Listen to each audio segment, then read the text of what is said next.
Welcome to Just a Minotaur. Thank you. Hello, my name is Ramji, and welcome to Just a Minotaur. And as the Minotaur waltz fades away, I am joined by four fabulous exponents of this game. Chloe, Fiona, Hamilton, and Taylor. But welcome them, and welcome to all of our listeners and watchers from all around the world. Thank you very much for tuning in, as we are going to have these amazing players show their dexterity with their language, their hardy constitution with grammar, and not least their strength of character as they speak uninterrupted with no repetitions, no deviations, and no hesitations on a subject. And our first contestant is Chloe with the subject of Big B's hand. 60 seconds to speak uninterrupted with no hesitations, no repetitions, and no deviations. Chloe, go. Big B's hand was created and named eponymously for a wizard from the magical realm of Neverwinter. He was a quiet man. That was a hesitation, right? Oh, Hamilton in with a hesitation. I finished the sentence. I do think it was a dramatic pause. I think dramatic pauses, I'm afraid, are terribly very much a hesitation. However, I will give you the benefit of the doubt, Chloe, for any interruption that you make in the future. Hamilton, the subject is with you of Big B's hand, starting now. Big B's hand is famously used on the show Critical Role by Scanlan. He is a gnome bard. He is also a College of Valor of that type of class. It is a subclass of that. Oh, crap. I got confused. Chloe, I got confused of where I was going. A very straightforward challenge, but what is your challenge? You repeated the word class. It could have been deviation or a number of things, but yes. In fact, he did, in fact, repeat the word class. One is surprised that Hamilton knows the word class. Now, that is now back to you with 31 seconds left on the clock after your valid interruption. Go. Big B's hand has 5 digits to it, much like the human version. Thumb, index, middle, ring, little. You can use them for many different things. You can grasp with them. You can do a punch. You can. Hamilton, yes. Very good. Yes. Normally, I realized that just a split second before you buzzed, I was like, oh no. Normally, just a Minotaur, we normally let a few words go by, but multiple repetitions of common phrases, you can, one, I, etc. We tend to there's a bit of hesitation there myself. So, right, Hamilton, with you, with 12 seconds to go on the topic of Big B's hand. Go. Big B's hand. Whatever happened to the rest of him? I always wonder whenever they cast this magical effect, because it's only the main part of the arm. Well, fantastic. Well, speaking when the buzzer goes, that is Hamilton. So you get a bonus point, Hamilton, for speaking when the buzzer goes. You had 2 correct objections, leaving you on 3 points. Chloe has 1, as the subject goes to Fiona with the subject. The best thing about Mind Flayers, 60 seconds, no hesitations, no repetitions, no deviations. Go. So Mind Flayers are creatures from outer space. They look a bit like squid, something akin to the great old ones from that Lovecraftian person we all love to hate. And they specialize in particularly taking out individual brains from different humanoids and other creatures. I think this means that they are pretty damn it. Pretty. Chloe with a challenge there. And what is the nature of your challenge, Chloe? Repeated the word pretty. Repetition. Yes, absolutely. That's fantastic. So that is a valid challenge, I'm afraid. Chloe, with 33 seconds left on the subject, the best thing about Mind Flayers. Go. In my opinion, the best thing about Mind Flayers is their potential for scaring people, their potential for horror, And I think And Hamilton, what is your Potential. nature of your Potential. challenge? It was the potential challenge for repetition of the word potential. That's absolutely bang on. As the player of this game, all superlative players of the game, all four of you. Hamilton, you have 24 seconds on the subject, the best thing about Mind Flayers. Now, the best thing about Mind Flayers is the ability for them to be translated into a game that I play on my show, which is Mind Flayers Mathletics. Taylor, a challenge, 14 seconds left on the clock. What is the nature of your challenge? I don't know if this is even allowed, but it was stop starting. Hesitation, I think you're saying. I think, Yes. Taylor, I'm going to give you the benefit of the doubt on this. I think it's a valid challenge. So we will pass the subject over to Taylor with 14 seconds left on the clock and the subject of the best thing about Mind Flayers. Well, the best thing about Mind Flayers is all the peanut butter that comes out when you step on one because you saw it in the grocery store and you weren't expecting it.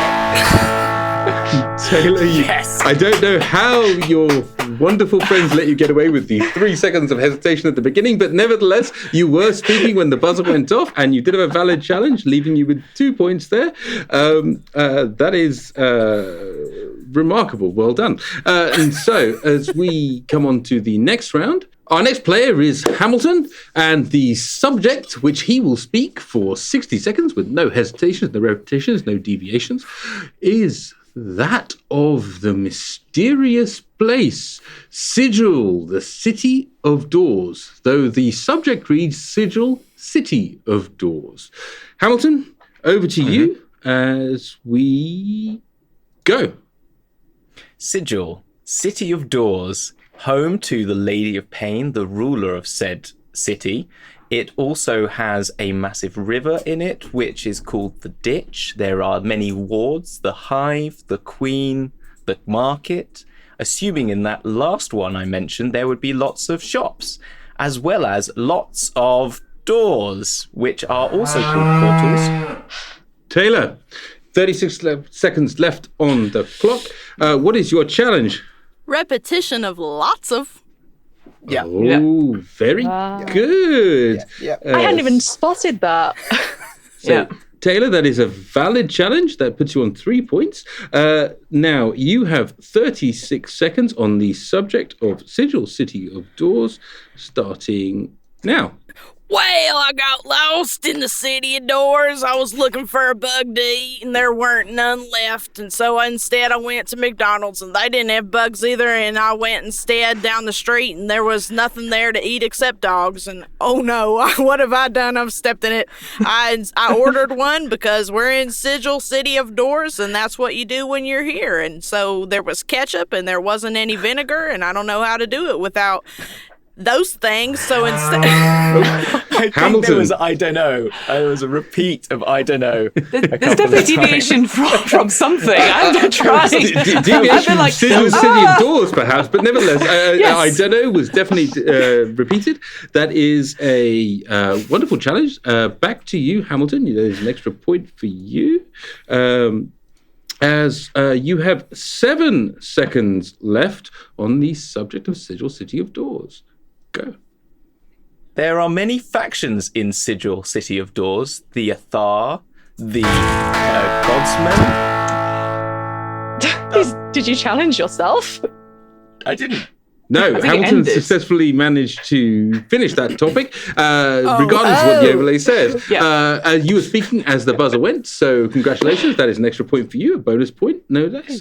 And that, just briefly to recap the scores, folks, we have Chloe with 2 points. Fiona yet to get off the mark, perhaps allowing everybody an opportunity to build a sizable lead, so when she fells them in one swift blow later on, they are taken by surprise. Hamilton violently perhaps obsessively in the lead, one might say, with 6 points, and Taylor very much ready to overtake in the manner of an Olympic sprint skater with 3 points. And we are going to rapidly go to the next subject on the list, which is for Taylor, no less, which will be on the subject of beholders.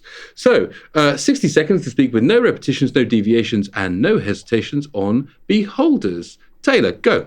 I bought a beholder on Amazon. It was a mistake. I really need to return it, but there's a thing that I can't send it back, and I paid so much money. And Chloe, a challenge from you with 51 seconds left on the clock. What is the nature of your challenge? Well, the word can't was repeated, and it was hesitation. I feel that's valid, and you did have the benefit of the doubt from earlier. So the subject returns to you, Chloe, at 51 seconds left on the clock of beholders. Go. A beholder is most famous for its number of eyes, and you would think, therefore, that they must wear many glasses. However, glasses are for 2 eyes. Fiona, a challenge from you in 39 seconds. What a remarkable buzzer finally. when it works. Now, Yes, I know. 1 point for me for realizing what I've done wrong. A point for me, I think, for repetition of glasses. Yes, indeed. Repetition of glasses. And you know what? You asked so kindly. We will give you a bonus point just because you've probably entertained the audience a great deal. So, with 39 seconds left on the clock, the subject goes to Fiona of Beholders. Go. Beholders have a very interesting reproductive cycle. When they sleep in a dreamlike state and they sort of think of another one that is like them, they come into existence. And should ever 2 such eye tyrants exist in the same space, they will fight it out until there is only one. There are also different kinds of these creatures if they continue to think about themselves in an unconscious state. Death kisses, which are eyes that Chloe, with 8 seconds left on the clock, what is the nature of your challenge? Hesitation. It was a hesitation, a little stumble there, Fiona. But nevertheless, plenty of opportunity to get back. Chloe, there's an extra couple of points for you as we come to you with 9 seconds left on the clock. Beholders, go. Never date a beholder. I can tell you this from experience. Fiona, a challenge from you. What's wrong with beholders? They right. The beauty is in the eye of the beholder, right? So I feel that's a very judgmental thing that Chloe's just said out there. A delightfully entertaining interjection, but nevertheless, it is neither deviation nor hesitation, nor, I'm afraid, a hesitation. And I know for a fact Chloe has experience of dating a beholder. I do. Wow. There you go. So it is a point to you, Chloe. It is 4 seconds remaining on the clock. On the subject of beholders, go ahead. I had an extremely bad experience at a disco. And marvellous, absolutely marvellous. So, with that topic over, a few moments of brief reflection, perhaps, after our first round. Also, perhaps on, Taylor, what were you talking about? Well, sometimes you buy things on the internet and you really didn't get what you thought you bought. And here it is. And it's really hard to give it back. Yeah. Especially when it's a beholder. Yeah. Yes. They don't want to leave. You've let it out and it's in your house. Yeah. And once the UPS man's delivered it once, he's not delivering it again, is it? Well, they're not coming back. No. Well, with that round over, just a brief review of the scores with Chloe on 5, Fiona on 2, Hamilton on 6, and Taylor on 3, as we go to the next subject, which will be Chloe's, which is my first day at wizard school. With 60 seconds, with no hesitations, no repetitions, and no deviations, we will go, Chloe, it is with you. My first day. Hamilton. Timer had not started. A bully. It started with 3 seconds in, and you said one word. So I'm sorry. In Also, you're coming up. the You're buzzer, getting close to me with points. defending his lead. Yeah. Is Viscount Hamilton III of Bath, as he, I'm afraid I have to I'm the offer evil one, aren't I? I'm the bad guy. valid I've just challenge realised. there, the heel that you are. With 57 seconds left on the clock, Hamilton on the subject, my first day at wizard school, go. My first day at wizard school began well. I met my new teacher named Professor Snape. I was really good at potions, which was useful in his class because that is what they taught. I made myself a nice brew in a cauldron. Taylor, with 41 seconds left on the clock. First of all, I'm buzzing because is Hamilton a Slytherin? I mean, Yes. is there any... 1,000% he's a Slytherin. And second, I said I was the I bad guy made a my second ago. first hesitation. Oh, come on. Oh, well, Taylor, it would be churlish of me to give you anything but the benefit of the doubt, which I definitely will do. It is a valid challenge. I will increase Also, your score by one. Ravenclaw for life. That's why I'm good at class, because I'm a teacher's pet. And the subject is with you, with 41 seconds left on the clock of my first day at wizard school. Go. My first day at wizard school, I throwed up and everybody saw it and I was in trouble and I didn't bring another outfit and now I'm Australian and I throwed up on my books and on my pencils and my... No. 29 seconds in. I just want it to stop. No, I think I believe it's a repetition of throw, as in throwing up. I heard that too very clearly. I think that's a valid I couldn't challenge. get to the buzzer because I was laughing. with 29 seconds remaining on the subject of my first day at wizard school, Fiona. So my first day at wizard school is Strixhaven. So Strixhaven, I've already repeated myself, never mind. Do I get a point for pointing out my own repetition for everyone else? I'm afraid not by the rules of Just a Minotaur, but you can certainly take some form of moral victory away from that. Now, Hamilton,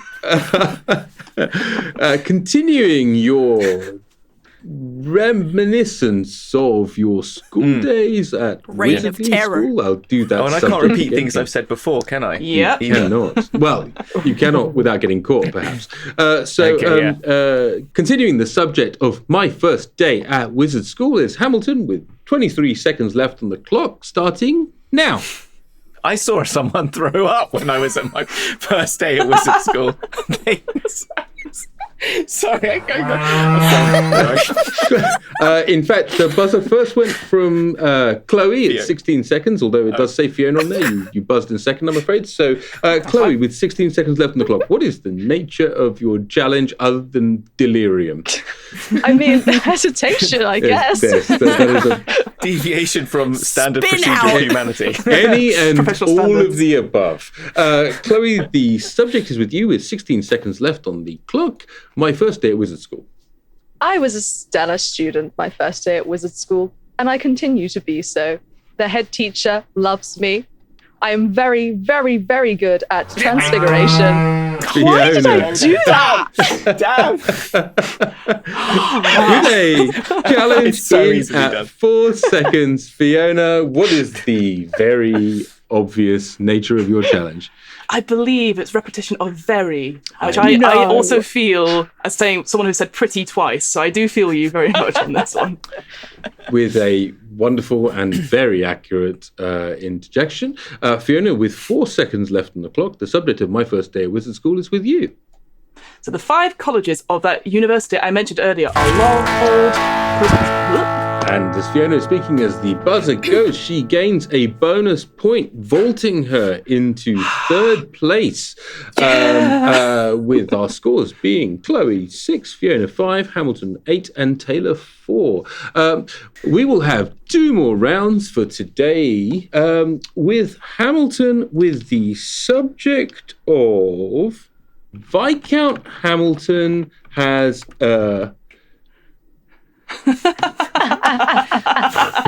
Okay. So, with the subject of Viscount Hamilton has A, with 60 seconds on the clock, with no hesitations, no deviations, and no repetitions, it is going to be the Viscount himself as we start the round now. Viscount Hamilton has a lot of work to do. He starts his day by brushing his teeth and going to work, whereby someone named Ramji calls him with lots of things to put on his lists. And then Fiona then also messages him and says that word I said before twice. Fiona. I feel this is a personal attack on both myself and the host. I feel seen. Hearsay. Feels more like a rant than in the spirit of the game. But under the rules of Just a Minotaur, what is the nature of yours? Is it a deviation, a hesitation? Deviation from sense. Like, we gently remind him of stuff we would like done. Well, Fiona, for such an entertaining and accurate yet enjoyable interjection, I am going to give you a point, but I'm afraid that by the rules of Just a Minotaur, it is an invalid challenge, which means Hamilton, unfortunately, gains another point, and the subject will return to him with 43 seconds left to go now. Viscount Hamilton has a feeling he's lost a few friends in the previous... Fiona, another challenge from Fiona. Repetition of Viscount Hamilton, because Hamilton's already said it before. I'm afraid Viscount Hamilton is actually in the subject title. Oh, and no! because it's in the Rubbish. subject title below, he's allowed to repeat any of the words in any of those orders there and even parts of those words. So, unfortunately, Hamilton, I'm afraid you now have 10 points because that was an incorrect interjection. And so with 40 seconds left on the clock, please continue now. Viscount Hamilton has a feeling that... Oh, I've said that already! Damn it! Fiona, I feel your time is now. So Yes. what is the nature of your objection? I believe he's repeated himself quite a few times now. I believe he's repeated himself many times, but also in this show. So, yes, indeed. A valid challenge putting you at 7 points. The subject turns over to you of Viscount Hamilton has A with 35 seconds on the clock. Now. Viscount Hamilton, or Hammy to his friends, or Hamilton III to other people, has basically created a conglomerate of lies against his good friend Ramji and Fiona. Now, I don't want to take these lies out of... I've already said lies, never mind. Chloe. I mean, I was buzzing for the hesitation, but yeah, if you've repeated lies, that too. Yeah, I repeated lies. Hesitation, repetition, certainly not deviation. No, I felt that was a very accurate statement. Thank you. But with 19 seconds left on the clock, as you draw even with Fiona, you may please continue on the subject of Viscount Hamilton has a now. Viscount Hamilton has a rather large problem on his hands. It appears he's upset two upstanding citizens of our community, Ramji and Fiona. And now we must resolve this conflict. I shall serve as mediator. I hope that I can be... Wonderful, wonderful. You're speaking as the buzzer goes, and you were just about to propose a duel at dawn, I feel. But so there's a bonus point for you speaking But it's a as rule. I'm me against three. That's the it's the only kind of duel I indulge in. Now, wonderful, wonderful. So we have one more round in this game today, and it will be our audience favorite, Taylor, on the subject of my favorite spell. 60 seconds, no hesitations, no deviations, and no repetitions on the subject of my favorite spell. Taylor, go now. My favorite spell is Fireball because that's what you're expecting me to say, and because I'm not a caster, I'm actually a classless individual that makes bombs, and that's fine. It's allowed in my planet.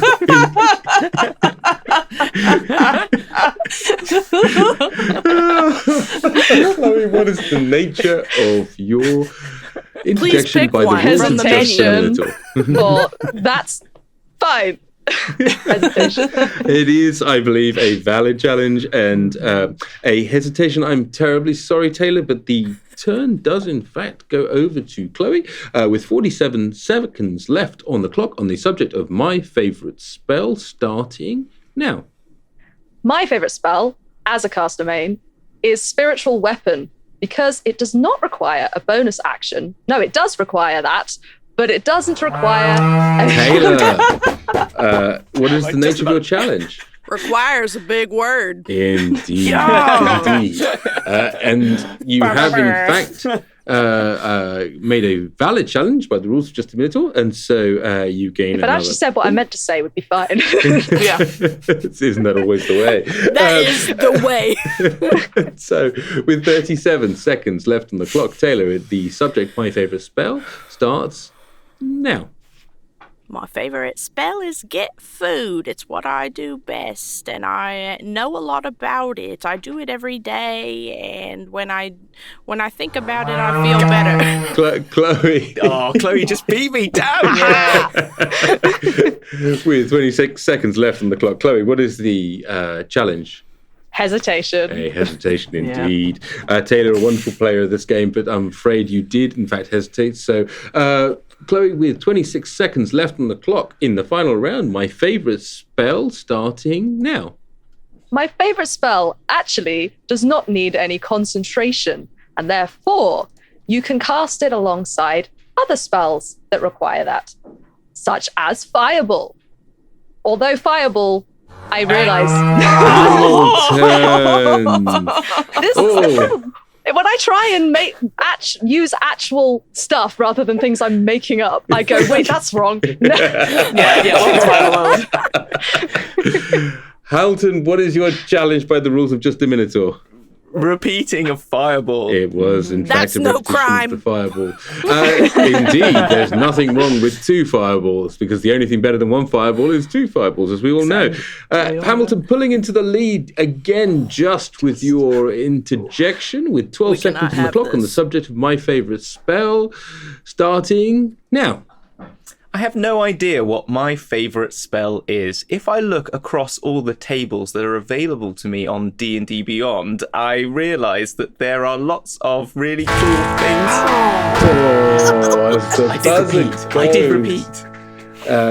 We have Hamilton speaking, gaining a bonus point as the buzzer goes. As we come to the end of this episode, our first episode of Just a Minotaur, with our scores.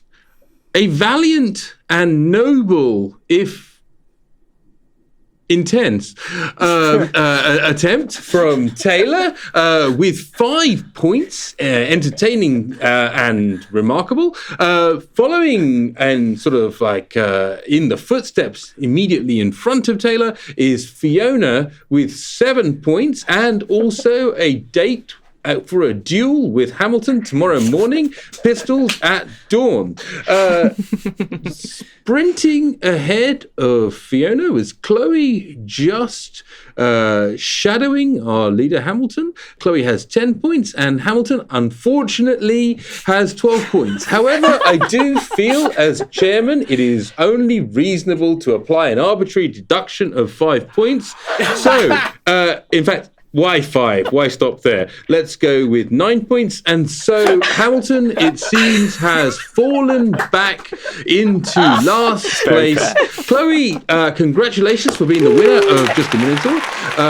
I'd like to thank our amazing guests. I'd like to thank our scores keeper and all the wonderful people that have put so much time and effort into the amazing graphics and all the other things that we have here. But most of all, I would like to thank Chloe, Fiona, Hamilton, and Taylor, our most entertaining and wonderful players. And see you next time on Just a Minotaur! Way!